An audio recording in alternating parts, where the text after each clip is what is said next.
3 minutes for the biggest battle of our professional lives. All comes down to today. Either we heal as a team, or we're going to crumble. Inch by inch, play by play, till we're finished. We're in hell right now, gentlemen. Believe me. And we can stay here, get that kicked out of us, or we can fight our way back into the light. We can climb out of hell. 1 inch at a time. Now, I can't do it for you. I'm too old. I look around, I see these young faces, and I think, I made every wrong choice a middle-aged man can make. I threw away all my money, believe it or not. I chased off anyone who's ever loved me. And lately, I can't even stand the face I see in a mirror. You know, when you get old in life, things get taken from you. I mean, that's part of life. But you only learn that when you start losing stuff. You find out life's this game of inches. So is football. Because in either game, life or football, the margin for error is so small. I mean, 1/2 a step too late or too early, and you don't quite make it. 1/2 second too slow, too fast, you don't quite catch it. The inches we need are everywhere around us. They're in every break of the game, every minute, every second. On this team, we fight for that inch. On this team, we tear ourselves and everyone else around us to pieces for that inch. We claw with our fingernails for that inch. Because we know when we add up all those inches, that's going to make the difference between winning and losing. Between living and dying. I'll tell you this, in any fight, it's the guy who's willing to die who's going to win that inch. And I know if I'm going to have any life anymore, it's because I'm still willing to fight and die for that inch. Because that's what living is. There's 6 inches in front of your face. Now I can't make you do it. You got to look at the guy next to you. Look into his eyes. Now I think you're going to see a guy who will go that inch with you. You're going to see a guy who will sacrifice himself for this team because he knows when it comes down to it, you're going to do the same for him. That's a team, gentlemen. And either we heal now as a team, or we will die as individuals. That's football, guys. That's all it is. Now, what are you gonna do?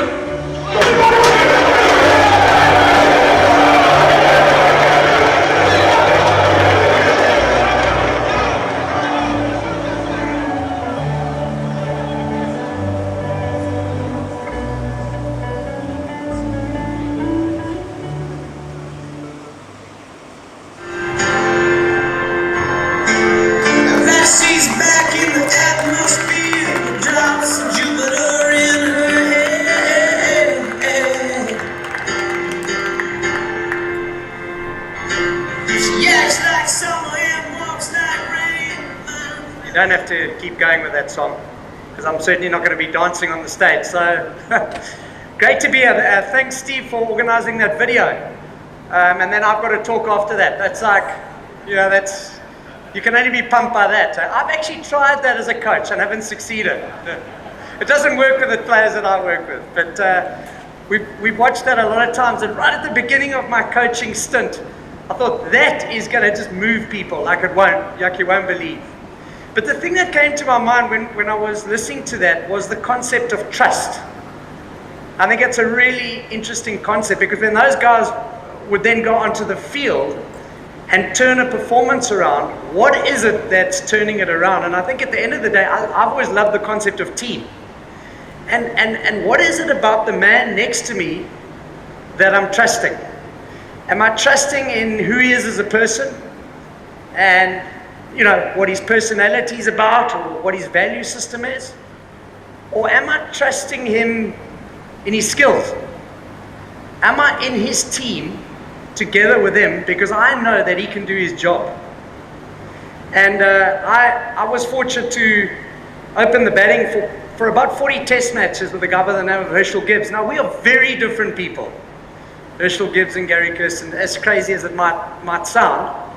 And we never really socialized. In fact, I don't think I ever actually went out with him in a social space at all, except maybe once or twice on tour.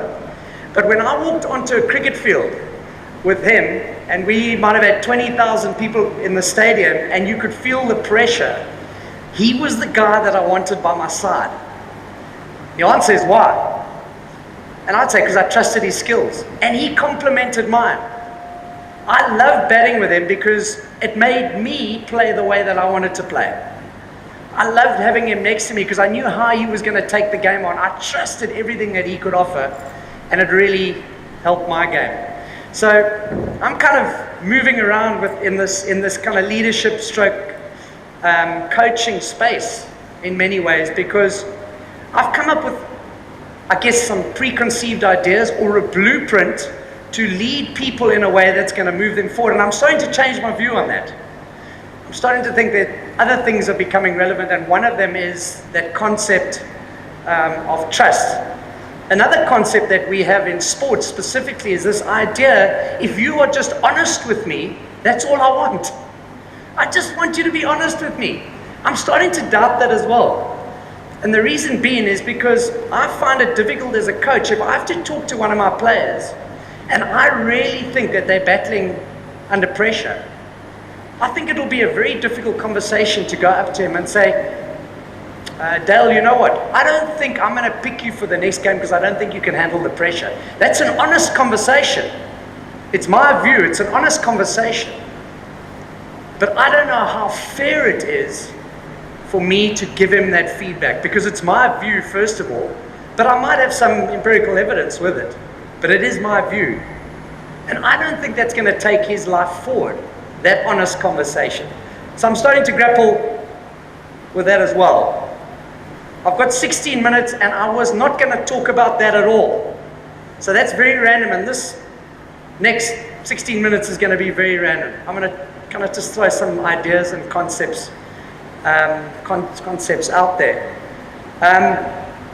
It's amazing. Steve, that's been the best introduction that I've ever had. So thank you very much. Because normally what people do when I come up on the stage, they'll go, the Gary Kirsten, he played 101 tests for his country. He got 21 test hundreds. He got 45 50s. And he averaged 45 in his career. And everyone goes, what a great career. What a player. What a great career. What they don't announce, though, is that 77 times I didn't get to 20. 77 times out of those 170 innings, I did not score more than 20 runs. And I think the kind of learning that I've had through that is, how was I able to have the failure, get up and go again and have the failure? Because only 11% of my career did I get 100 runs. And only 20% of my career did I go past 50. So cricket is a great sport, I guess, or metaphor for life. Because you're failing a lot more than you're succeeding. So the best baseball batsman in 2017 got to first base 30% of the season. He had 138 hits out of 500 and something in the entire season. He got to first base. He got his hit and he got to first base. For the other 67%, he was managing himself when he went back into the dugout. I was managing myself when I went back into the change room and say, okay, what am I going to do now after that failure to give myself the best chance of success for the next innings? And I did that for 17 years. I mean, it's crazy to think that you would do that. But I did it for 17 years. And people still regard me in the cricketing world as having a successful career. Bizarre, isn't it? You probably wouldn't have a job in the corporate space. You'd probably been fired a long time ago, but we were able to carry on, I suppose. And maybe out of those 77 failures, the question I've often asked myself as I try and counsel young players now, even just going this morning to watch my sons play, and they both struggled today, is how do you manage yourself through that? And the one thing probably the first thing that I learned was there are two places you can go. One is you can hide, and it's easy to hide. What you do is you get into the pack, and you live that kind of comfortable vibe in the pack. And I wanted that to happen to me sometimes when I was in my playing career, because I wanted to be dropped from the Springbok team or the Projet team. I wanted to be dropped from the team. I wanted to go back and play first-class cricket for Western Province where no one was watching. That was where I could hide and I could just go pan out a living in my career. I knew I'd do well at provincial level. It was a beautiful place to, but they never dropped me, for Pete's sake. I never got dropped. So I kept having to go back into the fire.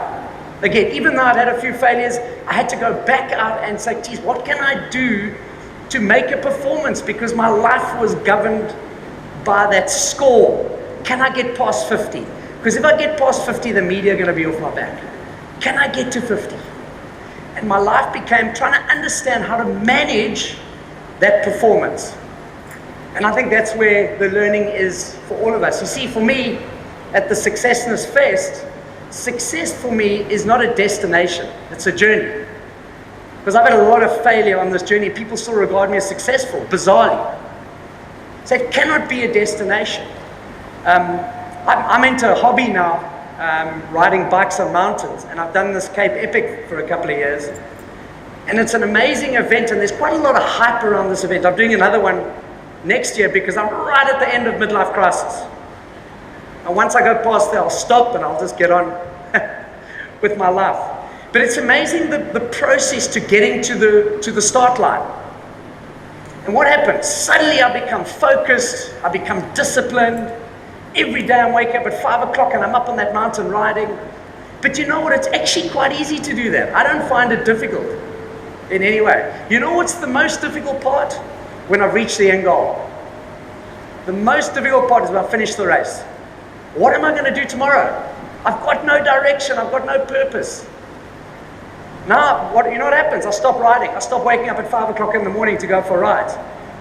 For two reasons. One is because I get lazy, because I've got no direction. And the other reason is because my wife says to me, if you wake up at 5 o'clock tomorrow morning, I'm going to divorce you. Because I've done it for 5 months. I think the other thing that the 77 failures have taught me is that when you have success, or when you've achieved something, or when you've reached the end goal, okay, move on to the next challenge. Don't sit there and harp on it. Move on quickly to the next challenge. I had an incredible experience of being involved in a World Cup with India where we won the event. And at the end of the event, on that day, I had 2 Indian players lift me on their shoulders and walk me around Wankhede Stadium in Mumbai with people shouting out, Gary, it was like Al Pacino there. It was that emotional. It was very embarrassing for me because that was not my definition of success. Because the next day I woke up and I said, well, what now? And you know what was next? I got home 2 days later. I was throwing to my 4-year-old in the garden, and he was holding the cricket bat like the guys with the long putters hold it, like this. And he was hitting it well, but I knew that he's not going to make a career holding a cricket bat like that. So I told him to turn the bat around And then he, and bat like this. I went back to pick the ball up. I turned around and he was holding it like this again. I threw the ball and he blitzed it through the covers for 4. And he shouted out to me, "Hey Dad, you don't know what you're talking about." How beautiful is that? Win a World Cup. 2 days later, my 4-year-old says to me, "I can't coach." The problem was he was right. He was right. Because my greatest year of coaching, I've been a coach for 14 years now. My greatest year of coaching was the year I got fired. Why? Well, there were 2 reasons. One, I got fired in the same week that Jose Mourinho got fired for Chelsea. It was a great week for coaches. The only problem is Jose Mourinho got a £45 million payout, which I didn't get. Okay? But why was it such a great year? It was a great year because I found that in reflection of that year that I got fired, where the team didn't do well, I started to understand people a bit better and how they're going to respond to failure. Okay? And I also started to understand myself and realize this fancy blueprint that I had that brought us a World Cup winning team against India, I might as well throw it in the waste paper bin. It doesn't work for everyone. I have to come up with a new way. I have to look at it slightly differently. I have to look at myself as another human being in a different space. And it's been the greatest experience of learning. I'm now going to go take my new blueprint, which is a blank sheet of paper, into a new team at the end of the year, after having been fired in my last job. And it's going to be an interesting journey for me in looking at this new blueprint, which is a blank sheet of paper, and saying, what can I write on here that I can get to the end of the season and throw in the waste paper basket? What can I write on here? And I think, just to wrap up, that experience that I had with the Indian team was a remarkable one. But often people say, well, what did you do, to help the team? And I always answer it, first of all, by saying very little. But I must have brought something as an individual to the group.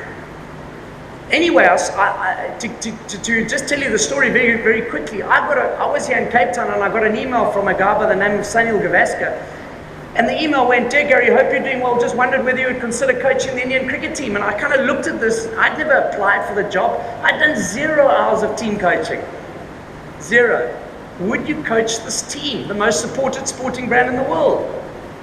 And I said, this must be a local DJ.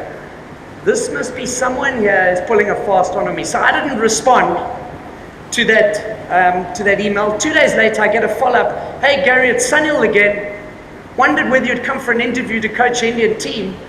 And he attached a business class ticket to the email, which perked me up a little bit because I always enjoy the Sauvignon Blanc on business class. So I went and showed that email to my wife that evening. And I said, "You're not going to believe this, babe, but look at this email." And she looks at it, and you know how wives do it so well. There was kind of this deathly silence, and then she said, "Well, they must have the wrong person." Anyway, I hopped on a plane. I arrive at Delhi International Airport 3 days later. I kind of go through the air bridge, and I see all the other passengers heading off to the right, and I see my name on a placard. And I see they start taking me in the opposite direction. And I'm thinking, oh my word, the last time I was in India in 1996, and that whole match-fixing thing's caught up with me now, and I'm going to jail, I can see it. Only joking, I'm not going down that road. I get into this car, I get whisked off, and 20 minutes later I arrive at the Taj Palace Hotel. Instead of taking me through the main entrance, they take me through a service lift. This is the most bizarrest experience I've ever had in my life. I'm about to go interview for a job that I never applied for. 5 hours later, they call me and say, "Mr. Kirsten, will you come back down through the service lift?" The reason why they wouldn't allow me through the main entrance of the Taj Palace Hotel in Delhi is just in case amongst 1.2 billion people I might be recognized as a cricketer in their country, which is a rather large sport. I arrive at this club, and the first person I bump into is Anil Kumble, who's the who was then the current Indian Test captain, and he kind of sees me coming in the distance. He said, "Is that Gary Kirsten?" I said, "Yes, Anil, how are you?" He says, "What are you doing here?"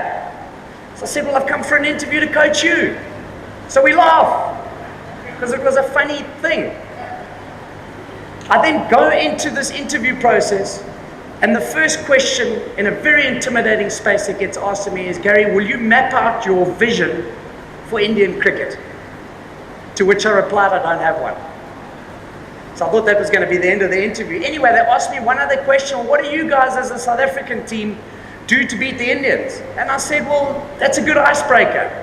I didn't realize it was going to be the only question they asked, but it was a good icebreaker because I could answer it. And I said, when we play against India in South Africa, we use pace on the wickets because we know they don't like pace. We try to fragment the senior players. We put them under as much pressure as possible. They were obviously very impressed with the answer because the CEO of the board then slips a piece of paper across and he says, "Mr. Kirsten, will you sign?" So I look at the piece of paper and I'm looking for my name because I realize a contract to coach the Indian national cricket team, and I don't see my name, and then I see Greg Chappell's name, who was the previous coach. So I slide the contract back and I said, "Sir, you've given me the wrong contract." He looks at it, he takes out a pen, he crosses out Greg Chappell's name and he writes my name on it.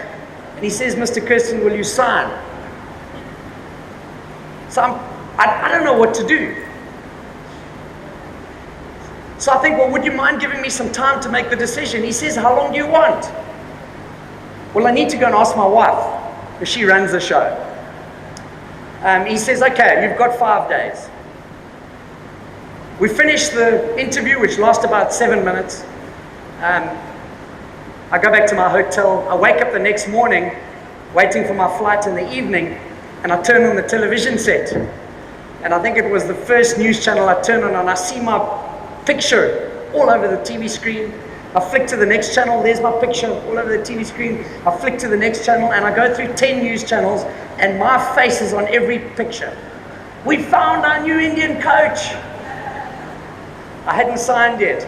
The beautiful part about that story was we finished the interview, and we go for a buffet dinner, and Ravi Shastri, who's a commentator who was in the interview, was asked by one of the board officials, and the board official came up to Ravi and he said, "Hey Ravi, so what did you think of Kepler Wessels in that interview?"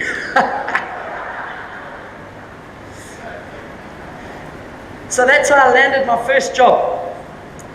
And people have said to me, "What did you do?" And I said, "I started with a blank sheet of paper because I tried to present that vision to the Indian team of how we were going to play cricket going forward.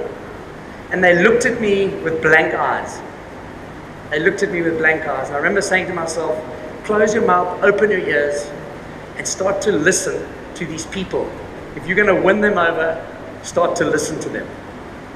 I spent my first 6 months of that job as doing as much listening as I could, and I'll never forget, I asked Sachin Tendulkar, the greatest cricketer that I've ever worked with, and one of the most humble sportsmen you'll ever come across. And I said to him, "Sachin, I'm about to start this job with you.